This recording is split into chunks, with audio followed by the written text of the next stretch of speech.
एक बयान आया है संघ प्रमुख मोहन भागवत जी का।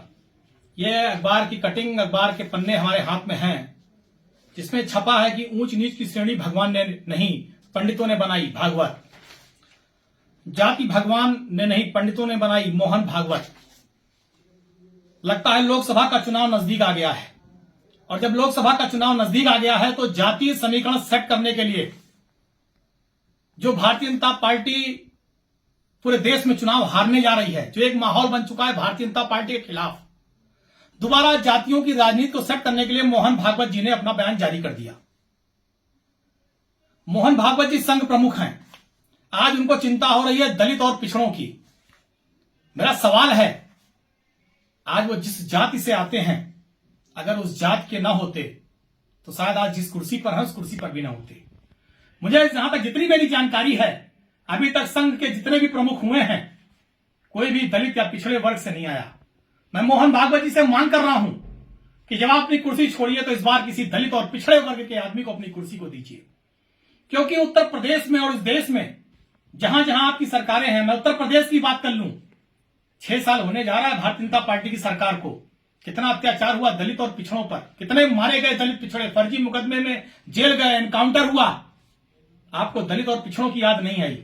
लेकिन आज जब लोकसभा का चुनाव आ रहा है, नजदीक आ रहा है, सर पर है, और आपके भारतीय जनता पार्टी जिसको आप पाल पोस कर बड़ा करते हैं, जिसके लिए आप काम करते हैं, आज जनता उसको कुर्सी से हटाने जा रही है तो आप अपना बयान जारी कर रहे हैं। आपने ब्राह्मणों के बारे में कहा, प्रभु श्री राम को क्षत्रिय किसने बताया? भगवान श्री कृष्ण को यदुवंशी किसने बनाया? विश्वकर्मा भगवान है, ये भगवान है, किसने बताया? रामायण, वाल्मीकि रामायण का आपने बोलकर अपमान किया। गीता, श्रीमद् भागवत गीता वेद व्यास जी ने लिखा। गीता में क्या लिखा है? क्षत्रिय कौन है, ब्राह्मण कौन है, वर्ण के आधार पर, कर्म के आधार पर जो गीता में लिखा है, आपने उस बात का अपमान किया। आप संघ के लोग, भारतीय जनता पार्टी के लोग, इन्हें समाज से कोई मतलब नहीं है। ये धर्म के नाम पर, जात के नाम पर, जात से जात को लड़ाकर राजनीति करते हैं। अगड़ा पिछड़ा, दलित मुसलमान, हिंदू मुसलमान, होली दिवाली, शमशान कब्रिस्तान, इससे बढ़कर भारतीय जनता पार्टी कभी राजनीति नहीं कर सकती। लेकिन आज भारतीय जनता पार्टी और संघ की कलई पूरे देश में, पूरे प्रदेश में, घर घर में खुल गई है कि ये केवल लड़ाने की बात करते हैं, लड़ाने की राजनीति करते हैं। आज इसी आप अयोध्या में ले लीजिए, लोगों की दुकान और मकान जा रहे हैं, मुआवजा नहीं दिया जा रहा है। संघ को आवाज उठानी चाहिए।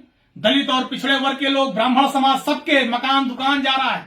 14 कोसी पंचकोसी परिक्रमा के नाम पर मकान दुकान जा रहा है, जमीनें जा रही हैं, कोई सही मुआवजा नहीं है। क्यों नहीं संघ आवाज उठा रहा है? आज यहाँ पिछड़ा भी परेशान है, दलित भी परेशान है, ब्राह्मण भी परेशान है, सारे जाति धर्म के लोग परेशान हैं। आज बौखलाहट इस बात की है कि उत्तर प्रदेश में आज दलित, पिछड़ा और ब्राह्मण, सारे समाज के लोग आदरणीय अखिलेश जी के साथ जुड़ रहे हैं, आदरणीय अखिलेश जी के नेतृत्व में खड़े हो रहे हैं। क्योंकि आपने 5 सालों में, 6 सालों में, और केंद्र की सरकार ने 9 सालों में जो विष बोया है देश में, प्रदेश में, आज जनता इन सारी चीजों को समझ चुकी है। आप अगर किसी का भला कर सकते हैं तो अडानी का, अगर आप किसी के पोषक है तो अंग्रेजों के, आप पोषक है अडानी जैसे उद्योगपतियों के। आपको ना गरीब से मतलब है, ना पिछड़ा से मतलब है, ना दलित से मतलब है, ना ब्राह्मण से मतलब है। आपको केवल अपनी राजनीति से मतलब है।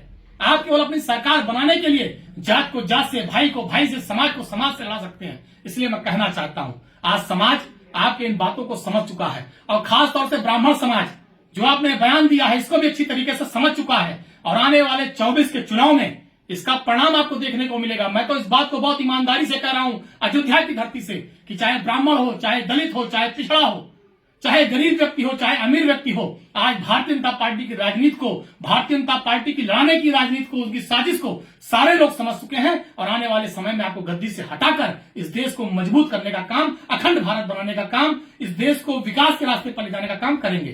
धन्यवाद।